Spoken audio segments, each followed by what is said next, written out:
A 9-time world champion, a rebel, an entertainer,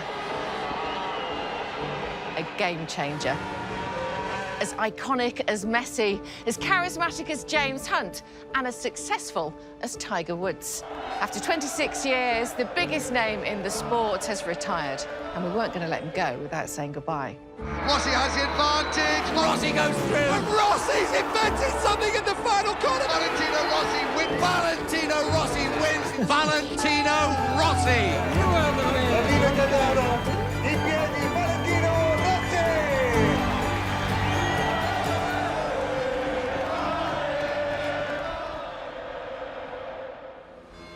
So welcome to Tavullia, hometown to Valentino Rossi. A stone's throw from the Italian Riviera and just down the road from the Misano circuit. This is the epicentre of Rossi world.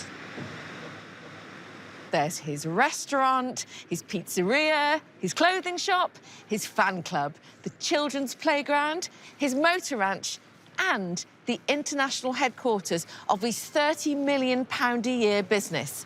Now, if you haven't been paying attention, how on earth did all this happen? Well, he made his Grand Prix debut at 17 and was world champion at 18. And then he was world champion again at 20, and this time he celebrated with Osvaldo. More world championships came in 2001, 2002, 2003, 2004, 2005, 2008, 2009... No more. He hasn't won a championship in 12 years. In 2011, he moved to Ducati. We don't talk about that. In 2013, he moved back to Yamaha, and he nearly won the championship. Twice. He's competed in 432 Grand Prix, winning 115 of them, and captured the hearts of millions. So hi to everybody. Like I said during the season, I take my decision for next year, and I decided to stop at the end of the season. So unfortunately, this will be the last half season as a MotoGP rider. When Valentino announced his retirement earlier this year, we got the chance to sit down with him at the British Grand Prix at Silverstone. Now, normally, these things last for about 5 minutes before the riders are whisked off. However, Valet was clearly in the mood for a chat and hung out with us for a good while. So now, for the first time, we can bring you the full chat. It's quite good.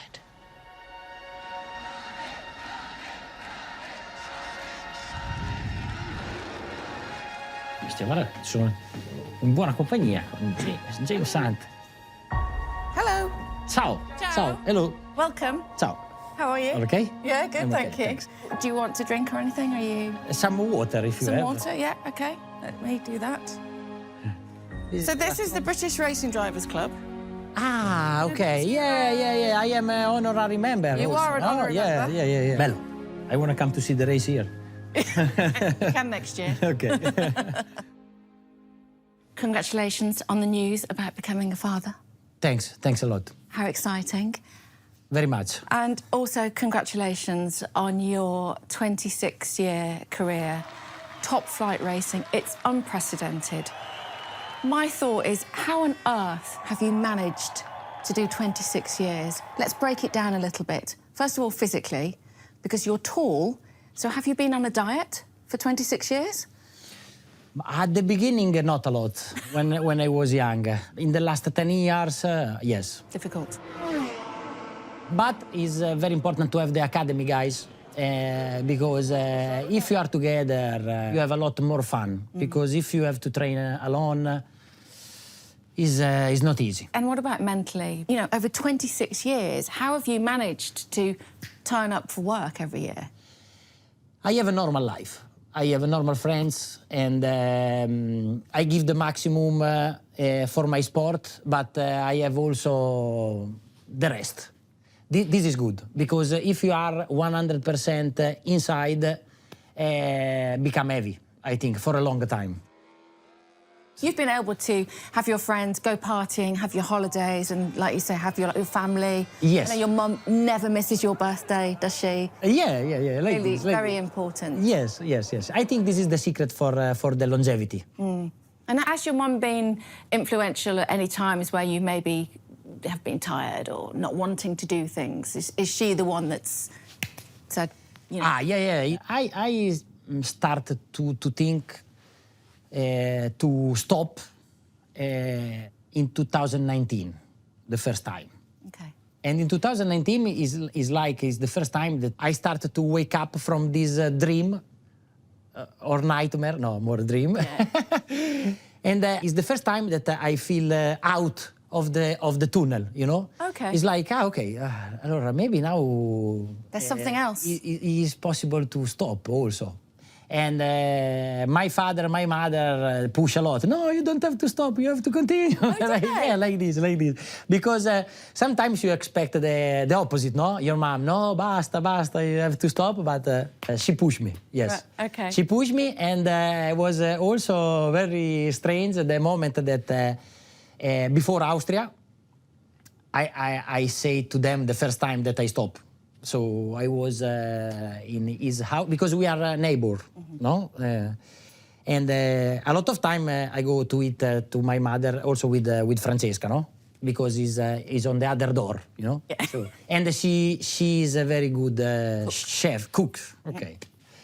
And they say to them, Steffi, tomorrow I have a press conference and I say that I will stop. And she like wash the glasses or like this. Yes, I think it's a good idea. Basta. Stop. This is our 4 words. Okay. Yes, I think, yeah. I think it's a good idea. Okay, ciao, see you tomorrow. Apart from the on-track action that we see, you've also essentially been camping around the world for 26 years in a motorhome.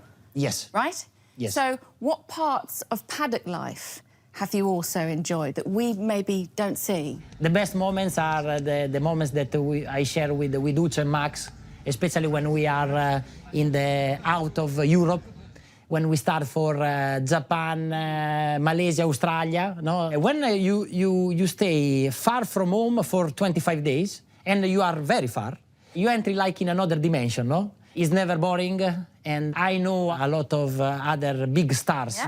This is great. I always love this type of life. At the end, in the last 4 or 5 years, I start to wait the airports. Yes, Yeah. there is Traveling. the difficult to make always the same. So to start and go in the airport and go in Motegi in the same hotel, in the same room, in the same truck, and after from Motegi make the same trip to arrive to Phillip Island. So, but after 25 years, I start to be tired. What was it about you, technically, do you think, that made you so good? This is a good question.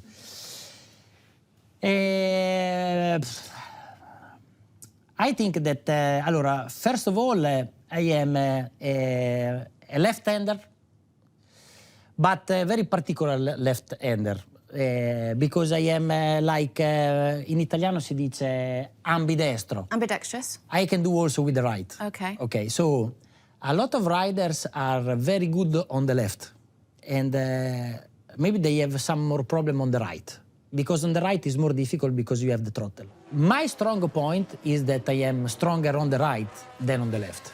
That feeling, you know, to enter a little bit faster in the corners.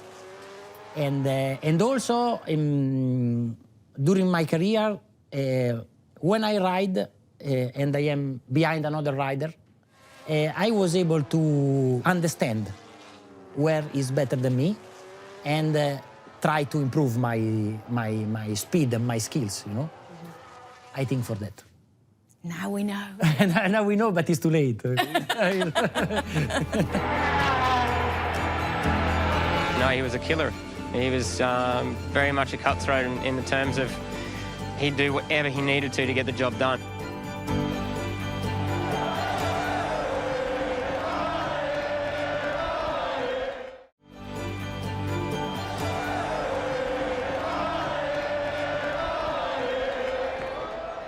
Welcome back to our trip down memory lane and the incredible 26-year career of Valentino Rossi. We are in Tavuglia, his hometown, where he used to tear around these streets in vehicles like this Ape. Ai campioni di Tavuglia siamo sul poleman, il favorito d'obbligo, l'uomo del momento, Stefano Pirro. For all the success that followed, it wasn't all glitter and hearts. So when I caught up with him at Silverstone, I wanted to ask him about those times that didn't quite go according to plan. Buzz. I mean, he knew. He's a Rossi cat. Look at his little collar. If I could drop you into any race you've done ever, and you can relive the race, you can change the result if you want to, what race would it be? A lot. For me, Valencia 2006, when I crashed and I lose the championship with Nicky. Now the pressure's on Nicky. He's all plugged in there, getting fired up for the 30-lapper. The final showdown, ladies and gentlemen, is about to start.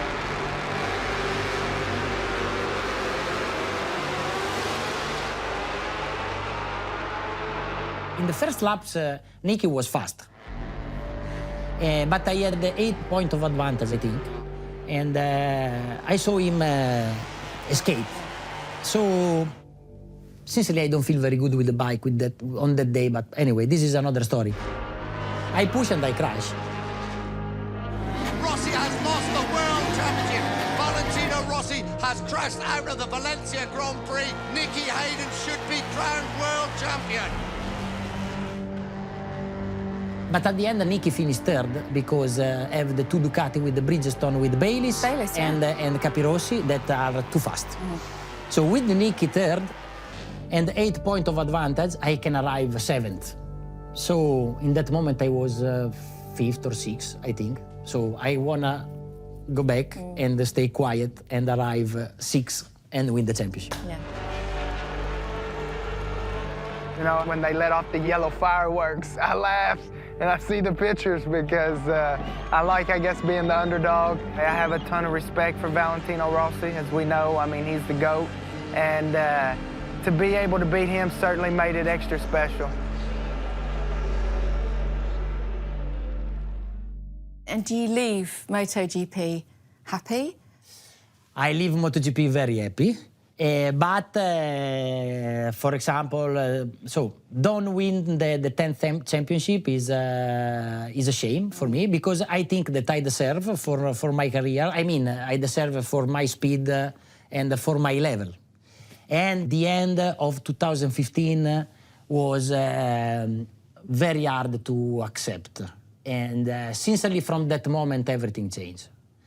Because I did a bad experience with the Ducati, no? And I didn't win, it was difficult. But after when I come back to Yamaha in 2013, that years, 13, 14, and the first half of 15, I enjoy very much. For me, it was like a gift because I don't know if I can continue my career after Ducati. No, I don't know if I can come back to Yamaha. So I live like a gift. I enjoy very much in the track and also out of the track was a very good moment. The end of 2015 was difficult because I think that can be one of the best battles in my career and also of MotoGP history because all the year with Lorenzo, I did like 330 points, so incredible number.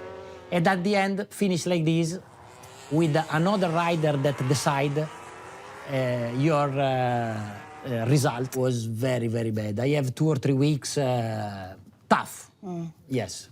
If it's no problem, for me, no problem to shake hands. I mean, but apart from that, was beautiful. Great. Yes, yes. Beautiful career, unprecedented career. And the feeling that I had after some victories, what I feel in the next days is a feeling that is unforgettable.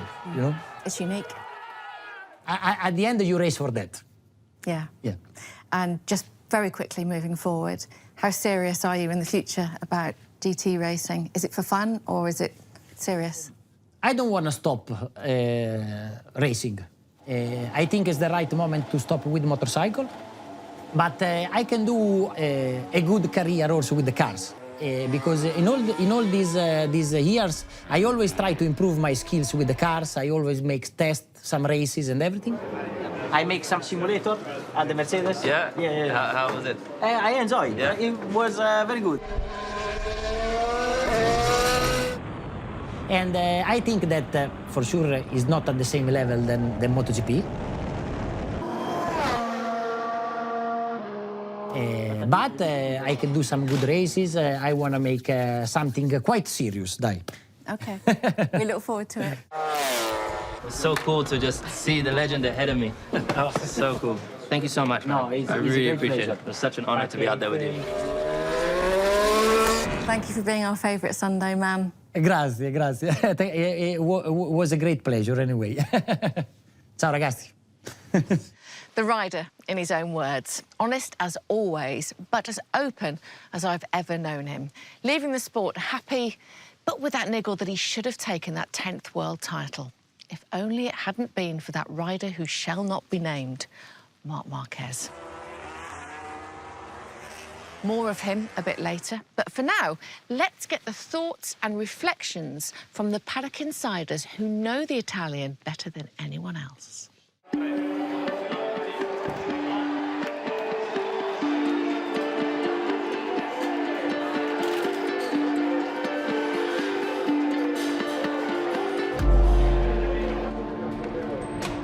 Uccio. Yes. You know everything. Okay. How old were you when Me? you first met Valentino? Around at 3 years old, 4 years old, and anyway, at the first school Right. in Tavuglia. And was there something different about Valentino that you noticed when you were children that stood out?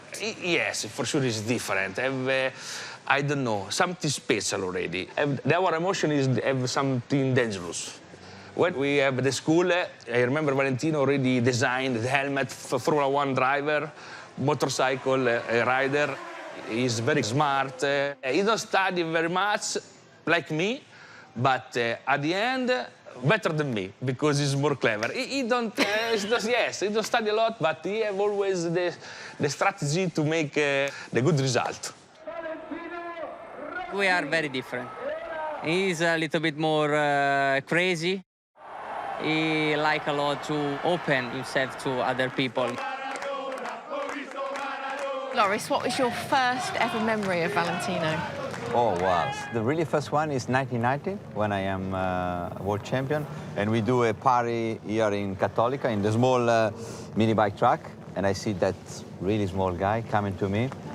I think he have, that time, 11-year-old.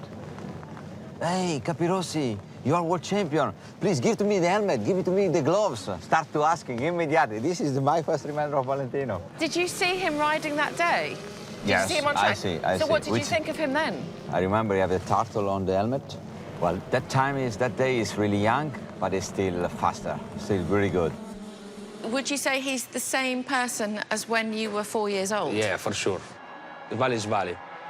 In 25 years, I never see Vale angry. One of the strong points of Valentino. He remain always calm, concentrate, try to understand why the problem happened, and for make a better race next week. And what do you think it was technically about him that made him such a great rider?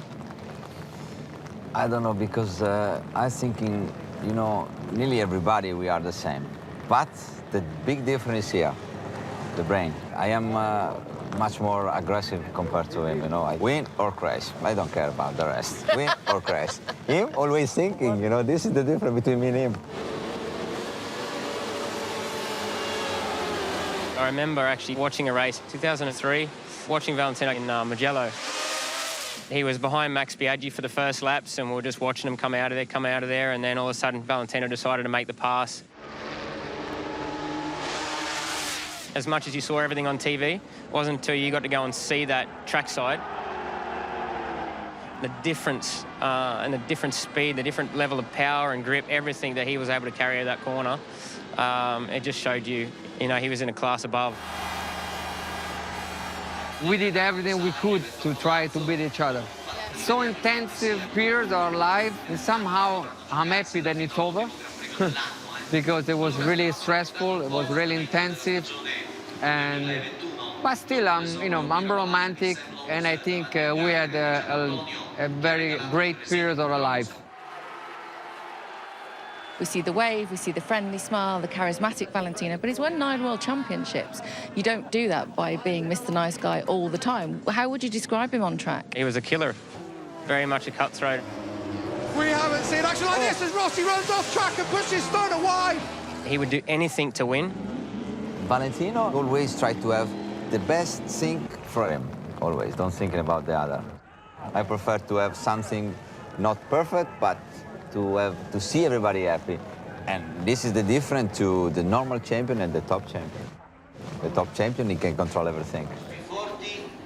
He brought this intensive show, very theatrical, with the celebrations. I mean, he had a little poke at you once with his Claudia Schiffer doll. You were dating Naomi Campbell, I think, at the time. What were you thinking then? I wasn't happy when it was about the one that you just said with Naomi and Claudia, whatever. But now when I watch back after 10, 20 years, I laugh. Sports, it's about show. It's not just about performing on the track. That was a big plus point for Rossi. How would you describe your relationship with Valentino back then? Prickly.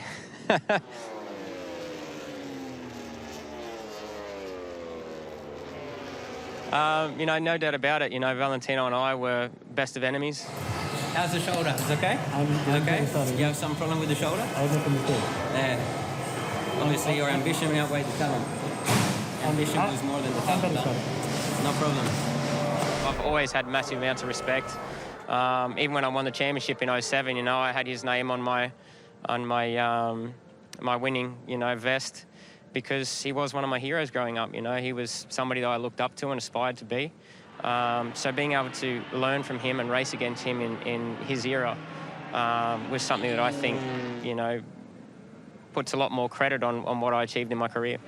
Maybe one day we will sit and have a glass of wine and talk about the old times.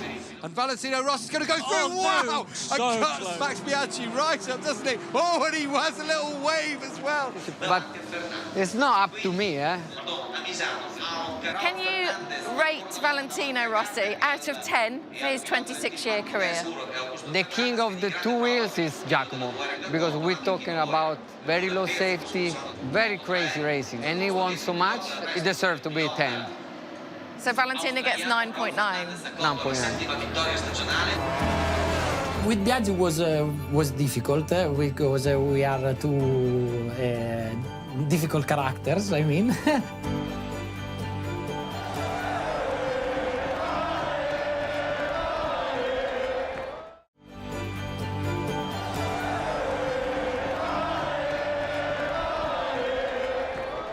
There's no better way to define a rider than looking at the people he's beaten. And in Valentino's case, since his debut in 1996, the list is long and distinguished, and he remembers every single one of them. So sit back and enjoy Valet taking you through his own personal Hall of Fame. What we have here, we have 4 boards that have every single rider that you've raced against in the Premier class. Wow. So 175 names on these boards. 175 names. And you've beaten 174 of them. No, one, no? We'll come back to that. Okay. Let's start here. Start here. Any names jumping out? Strategy, but now we have a very hard fight through the season. Yeah. And that was one of my worst or better rivals. Rossi takes the inside line, Giovinazzi takes the outside line, swings it in, comes up the inside of Rossi. Who's going to be first across the line? It's going to be close. It's going to be Giovinazzi. The Spaniard wins for the 4th time this season. But I remember because you said that he would never win another race. Yes, I think in this season. But after he don't win any more races in his career, yes, I maybe a bit too much. A bit witch doctor. Yes, exactly. See, like this with the head. Exactly, exactly. Okay, right. So we've got Sete. So let's have a look down here. Sete. John McGuinness. Yes, I'm always in contact with him. Would you like to have raced him in the Isle of Man? I did a lap in the Isle of Man, and I understand the love for the track because it's unbelievable. It's great. It's very similar to the panoramic street in close to Tavuglia, where we learn to race. Okay. It's very close, but I don't want to race against him at the TT. He's too fast. Yeah, it's too good there, right? I have also Capirossi. And Capi. He's a great rival for me from the beginning, and he was also one of my heroes because he became a world champion in 90 lorries. In the rookie season, he won the championship. Also, another one that I want to say is Alex Barros. Also, a great battle with Alex. He was very fast. Yeah. He's one of the riders that I learned from him to brake and to enter in the corner because he was very fast. And also, he's a very good guy. Poi what else? Biaggi. Biaggi is one of my greatest rivals. I think that we did the best battles with Biaggi. Yes, especially 2001. Yeah. With the 500. Yeah. That year was very strong. And you know when you're in that rivalry like that and you have to hate each other, I suppose, certainly on track. Now, how do you feel about Max? With Biaggi was difficult because we are two difficult characters, I mean. But now, so sincerely, when I see the races and when I see him, is a pleasure. I mean, because when you battle so hard and you stay in the track together, after you have a kind of respect, that is quite special that you don't have with another guy. Yeah. So it's good. So on here, have a look on here. Is anyone that Allora, Colin Edwards, my friend, is my teammate for a long time. We also have a very good relationship. He's very funny, also outside of the track. And I always enjoy with Colin, And after we have Nicky Hayden, that is a great shame because he was a very good guy. Yeah, great big loss. Yeah, big loss. A hard person to get over, isn't it? Big loss because when you stay with him, we always enjoy his positive, Absolutely. Yeah. And then we've got some guy called Neil Hodgson. Neil Hodgson. Never came to much, did he, Neil, really? For example, also Gobert. Anthony Gobert. Ah, Gobert. Hey, but for a party. The Go Show, yeah. I did a party with Gobert. I bet you did. In Rio. Yeah. Difficult. Oh. difficult, yeah. But ballet. Very difficult, but funny. Yeah, funny. Not, you need to difficult to stay on the slipstream. But was a good guy. We'll move on from the party scenario. Okay, va bene. This is one of my favourite boards. Here we are more in the modern era. We are in the modern era. Yes. Okay. So we've got Danny, and we've got Casey Stoner there. One of the most talented and difficult riders to beat. Because for me, about the pure talent is unbeatable. So he did some incredible things, like I remember Phillip Island. Warm up in the morning, but like 8 degrees. So already Phillip Island is brave, already when it's hot. But with 8 degrees, is really dangerous. And I remember that he was 1.5 seconds faster than anybody. Which way he do like this? No, it's unbelievable. I think that the battle with the Stoner in 2008 was one of the best. And also Lorenzo. We shared the team for a long time. I don't deserve a teammate like Lorenzo in Yamaha. After what I do for Yamaha, I need one a little bit more slow. 200 miles an hour for Jorge Lorenzo up the inside of Valentino Rossi. Can he make it stick? He has made it stick as Rossi. Oh, wow! We start to fight hard, and after I go to the Ducati. But after I come back, so we stay together for maybe 6-7 years, like a long love story. Yeah. But we enjoy very much because Lorenzo was very fast. Yeah. Very fast. And very metronomic as well, very exact. But for me, what impressed me more than his riding style is his mental focus. When he jumps on the bike, he's able to don't think to nothing around, just go. So this was quite impressive. Yeah. Yes. Okay. Allora, moving along. Poi c'è Marco, c'è Sitch. Yeah. Very, very bad. Was a disaster. Was very, very bad. Also the way from. Great shame. Yeah. I'm sorry. Yeah. Yeah.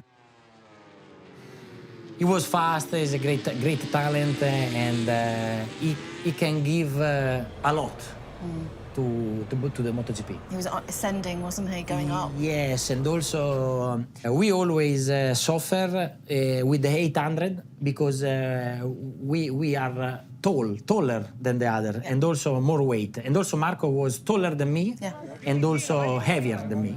And he have always a lot of problem with the full consumption, because with the 800 the full consumption was at the limit. So if you take a guy like Pedrosa or Stoner that are more small, they have an advantage. But in 2012 arrived at 1,000, and I think that in 2012 he can win. But unfortunately, like this. And apart from the sport side, was devastating for the normal life, because every day together, because we train together. And we go with the motocross bike. I want to say that Marco is the first rider of the academy, because Marco come to me and say, please help me, and I want to come, if it's possible, to train with you. And we say, okay, and we start. And we always enjoy with Marco, and it was a disaster.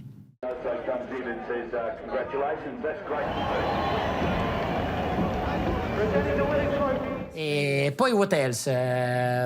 Marquez. Marquez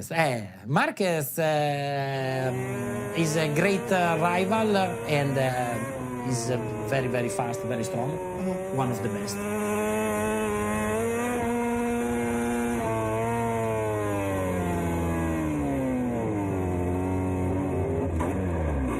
But with Marquez, I don't feel very well. Okay. Difficult to battle. Yeah. Yeah. We need to wait a little bit till you can... Yeah, another 20, 30 years. Right. Moving on. So on this one, in essence, actually, Valentino, your legacy on here, we've got Franco, we've got Pecco, we've got your brother down here. These are riders who you have heavily influenced. I'm very proud of this, because it's like that also at the end of the season, when I will finish, it's like that something of me remain, no? They are always faster and faster, no? I remember that 26, 27, 28 years, every year I become stronger, faster, more concentrate, and a better rider. After is more difficult. So now I see this on them. Here you have the future. Yeah. And you have 6, 7 names that I think that can stay in MotoGP and win in MotoGP for 10 years. And how do they compare to those names over there? The riders change a lot. Now they are real athletes, but real. You know, so what they do during the day, what they eat, what they sleep, and so when you see them on the bike also, they are better. And also the difference probably is that these guys aren't going out partying with Anthony Govert, for example. Difficult. All right. Difficult. I think that have somebody that are not so bad also, but a lot of riders now are very concentrated, very focused, and they drink water and they go to sleep very early. So not with Gobert. No. No. No, actually, with Rossi. No, vabbè. You've had your I am a little bit in the middle. Right? No, Rossi, no party. All right, there's one rider here that you haven't beaten. No, but never? No. No. Yeah, Yes. but it's on this board. I'll give you a clue, because I know for time we're unfortunately short of time, but it's on this board. It's on this board? Yeah. So you mean that I never beat in a race? Ah, okay, yeah, it's possible. Yeah, I mean... Yeah, because this year I arrive always behind, so... Allora, aspetta. Aspetta, quanto tempo... Datemi un attimo di tempo. Martin? No. No, l'ho già l'ho fregato. Martin, come on. Linder, Alex Marquez, Salvatore. Quartararo? But Quartararo in the past, yes. Yeah, of course you have. Yeah. I don't know. Yes, you do. Look towards the end. Not at the end, but near the end. Replacement. Gerloff? vabbè.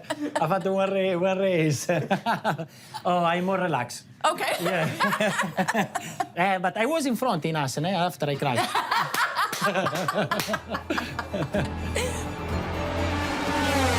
He won so many races and beat and destroyed so many rivals was because he loved it.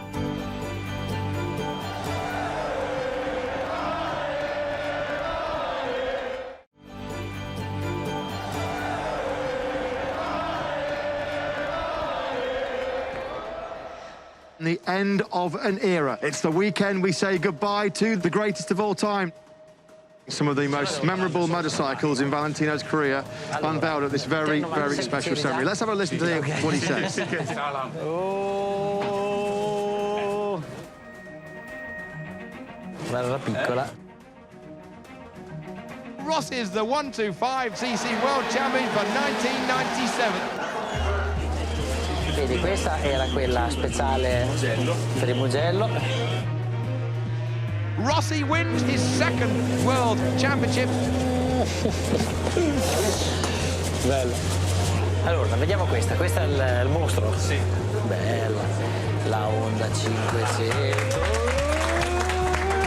Bella. Che bella. Questa da portare a casa. E questa qui è quella che mi dovevano dare che non mi hanno dato. Rossi, the new world champion.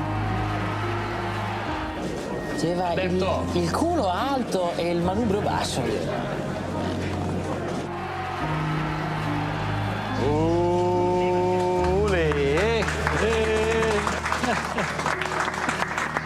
Vado? Vai. Facciamo questa? Questa si usava ancora la frizione. Valentino Rossi will take victory and the world title here.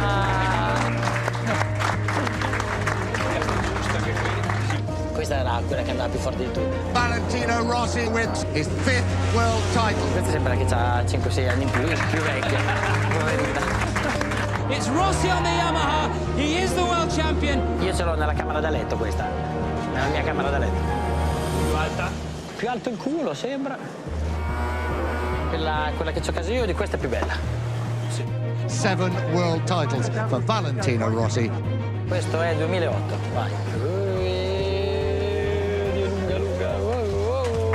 Questa andava, eh? C'è il Bridgestone, vedi il Bridgestone? Sì, andava fuori.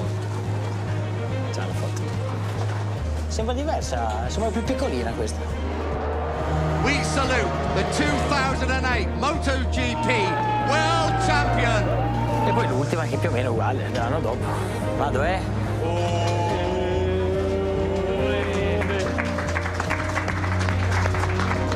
Valentino Rossi becomes the world champion 2009.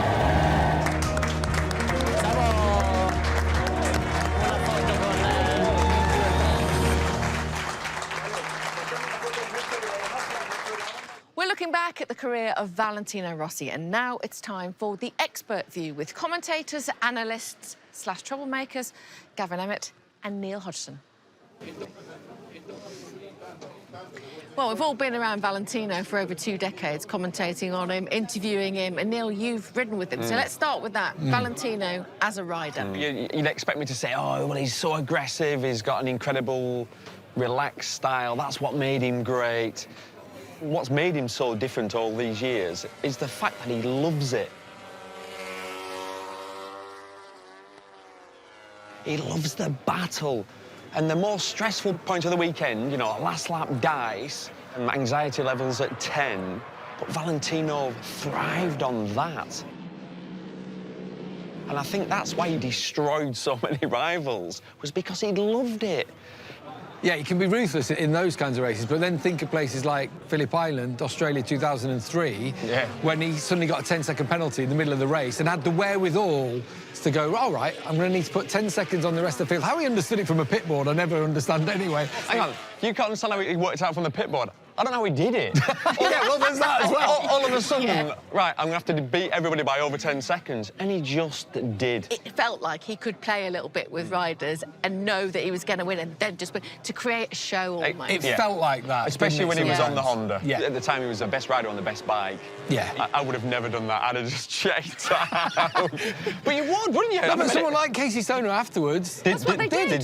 Because they were ruthless in a different kind of way. Which is their job. Yeah. But it doesn't mean we all love them. Well, that's the entertainment factor, isn't it? He loved entertaining. He'd have his celebrations. Well, with the helmet designs with Aldo Drudi and some of the fun they've had coming up with those, whether it be the Viagra helmet or the face screaming down in Mugello. They're things that people haven't done before. The greatest helmet ever made, isn't it? The face. Yeah, it is. It was. Because it wasn't trying to be the coolest design, it was just funny and it was perfect. He originally said it was the braking area, Mugello, from over 200 miles an hour down into first gear, turn one, San Donato. And just that face, obviously, that he's pulled on top of the helmet. That's what my face is doing on the bike. It's scary at times, and that's him laughing at himself, isn't he? Because he looks silly on the helmet, but it's the coolest helmet I've ever seen. It hadn't been done before, something like that, had it? No, not at all. No. It just worked, didn't it? It just worked. And interesting, what a career in two halves, if we break it up, really. In the first 14 years, you've got the 9 World Championships. And then, the next 12 years, essentially searching for that 10th world title. It came close. It came close in 2015. He will say that he felt he should have won it in that season. But it's hard to criticise him for the second half of his career. He took the big gamble of going to Ducati, wanted a new challenge, trying to do something that had not been done before, to win on 3 different manufacturers, and it didn't work. I mean, you've got to admire him for that. Think about it. Early on in his MotoGP career, he could have stayed at Honda, like Marquez has done, like a lot of riders like Doohan did, but he didn't. He took a risk, and he took the risk with Ducati. Like I say, it didn't pay off, but you've got to admire him for that. Let's talk about the empire that he's building, and it really is some empire, isn't it? The turnover, over £30 million a year. It's an industry now. VR46 is a full industry. You just go around this part of Italy and you see it. We've been filming here all day, and since that place opened, his merchandise store, there's been a constant queue. Look, and it's still going. It's not just about his merchandise. They work for Juventus, Lamborghini, really prestigious names. Marquez, all his kit used to be. Used to. That's underlined. 2015. Well, yeah, there's a lot of riders who use VR46 manufacture, or they design and get their kit manufactured from him, and there'll be another little percentage here or there. So he's savvy. He's not stupid, is he? Yeah, I mean, let's talk about the ranch, because now we're starting to see the fruits of that, aren't we, coming through? Yeah. Well, it's incredible what he's achieved over the last 10 years, because right at the beginning, when he started with his team in Moto3, then moved to Moto2, obviously he's going to be in MotoGP next year with his own team. But it was hard to see... Well, you knew the long game, didn't you? It was always going to be a long game, but I tell you what, it's all happened a little bit quicker than I thought. You look at Pecco Bagnaia this year, second in the championship, and you'd have to say will be one of the favourites for next year. And Morbidelli for the future as well. Morbidelli obviously had the injury this year, but... I mean, the way Morbidelli talks about the ranch and what they do with the ranch, it's almost... He's going back to the Renaissance of you know how he talks, of Florence, but it's not just about riding motorbikes there. They're learning about art and history, and Aldo Drudi's there taking them to galleries and talking about paintings. And he's taken over where the Italian Federation failed to try to bring Italian riders through. There hasn't been an Italian champion since Valentino, last one, in the Premier class anyway. Which we know is some time ago now. Which is a long time for Italy. In essence, we could see his legacy match his greatness that he's achieved in his career, couldn't we, in the future? 100%. What he's done is he's built the foundations, but they are rock solid. And from now on, it's just going to grow, isn't it? And we will have MotoGP world champions. This is just the beginning.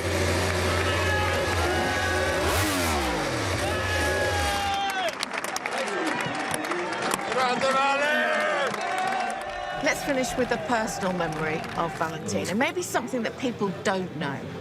Over the last 20 years or so, I've spoken to him pretty much every day of every race weekend. Every single time, without fail, it'd be a smiling face on the other end, pretty much. My memory is he was always interested in me. He'd always have a question for me. That's weird in itself. No, isn't what it? I mean by that was, so even when I was doing superbikes, and then you come into the paddock, none of the MotoGP riders wanted to speak to you, but Rossi's straight over. What's the difference with the bike? You know, like the first time I rode the MotoGP bike, or when I started with BT Sport, he's so excited to see me. Neil, how's your shoulder? What happened? You crashed the motocross bike in America, right? So he's aware of what's going on around in other championships, and then he's like, what? Every time I see him, what's the TV like? You're still enjoying the TV? Why I'm saying this is, other riders, current riders, they don't ask you any questions because they're self-absorbed. Again, they've a job to do. But Rossi's that open, he cares, doesn't he? The thing that made me smile a lot was when Alex Briggs, his main mechanic, said to me one day, you know how we love motorbikes? And I was like, yeah. He goes, you know how we love the racing? I said, yeah. He goes, well, Valentino really loves it. You can see it. No, what a great explanation. Basic, but that's the secret. Let me tell you, I personally, and every rider I know, wanted to be Valentino, because you just saw the fun, the love, the skill. Well, it can't get any better, can it?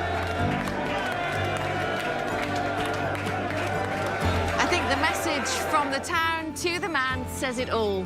Thank you, Vale, for transcending our sport and making MotoGP what it is today. Valentino